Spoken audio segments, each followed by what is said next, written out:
Bismillahirrahmanirrahim. Assalamualaikum warahmatullahi wabarakatuh. Alhamdulillahirabbil alamin. Assalatu wassalamu ala asrafil anbiya'i wal mursalin wa ala alihi washabihi rasulillahi ajmain, amma ba'du.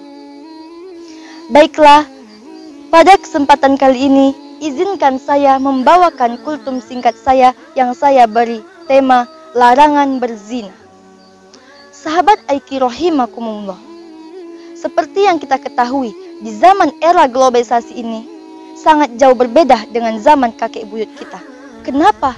Karena di zaman sekarang di mana-mana kemaksiatan dan kemungkaran merajalela, dan juga tidak asing bagi kita jika melihat seorang perempuan dan seorang laki-laki, pemuda-pemudi berdua-duaan, berpegangan tangan, senyum-senyuman, padahal mereka tiada ikatan yang masih haram hukumnya.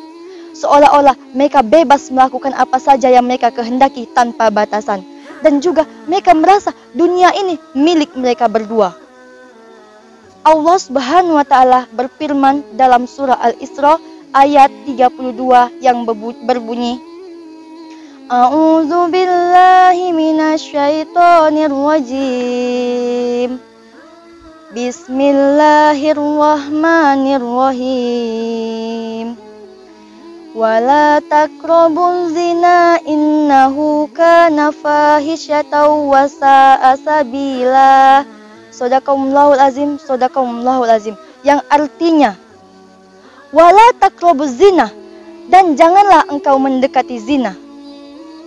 Wa innahu fahisyatan, sesungguhnya itu perbuatan yang keji. Wa sa'a sabila, dan suatu jalan yang buruk. Surat Al-Isra ayat 32. Nah, dari firman Allah Subhanahu wa ta'ala di atas dapat kita tarik kesimpulan, mendekati zina saja kita tidak boleh, apalagi melakukannya. Na'udzubillahi min zalik. Sahabat Aiki rahimakumullah, bukan hanya zina. Zina itu banyak yang menjurus ke zina, baik zina sikap maupun perbuatan. Contohnya, senyum-senyuman dengan lawan jenis, pegangan tangan dengan lawan jenis, surat-suratan, maka datanglah perasaan. Itu yang disebut zina. Seperti lagu yang berbunyi, awalnya pandang-pandangan, habis itu senyum-senyuman, datanglah perasaan, minta diperhatikan. Na'udzubillahi min zalik. Zina itu perbuatan yang membawa kita ke jalan yang salah, membawa kita ke jalan yang buruk. Zina, contoh zina seperti pacaran. Pacaran diawali dari suka menyukai. Iya, suka menyukai dalam Islam itu fitrah. Tidak mengapa kita menyukai seseorang selagi kita bisa mengendalikannya. Dan juga, jika kita menyukai seseorang, janganlah kita langsung luapkan kepada dia. Kita berzina dengan orang yang kita sukai, itu salah. Cukuplah kita berdoa kepada Allah Subhanahu wa ta'ala, semoga didekatkan dengan dia.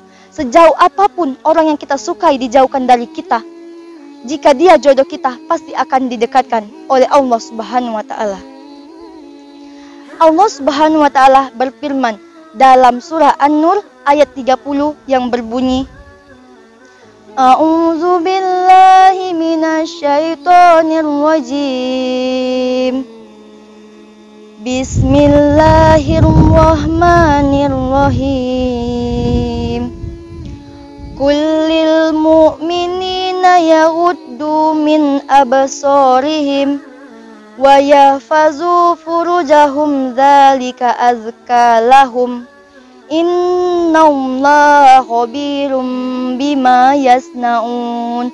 Shadaqallahul azim, shadaqallahul azim. Yang artinya, kullil mu'minina, katakanlah kepada orang-orang mukmin, yaghuddu min absarihim, hendaklah mereka menahan pandangannya, wa yahfazu furujahum, dan memelihara kemaluannya, dzalika azka lahum, yang demikian itu adalah lebih baik bagi mereka.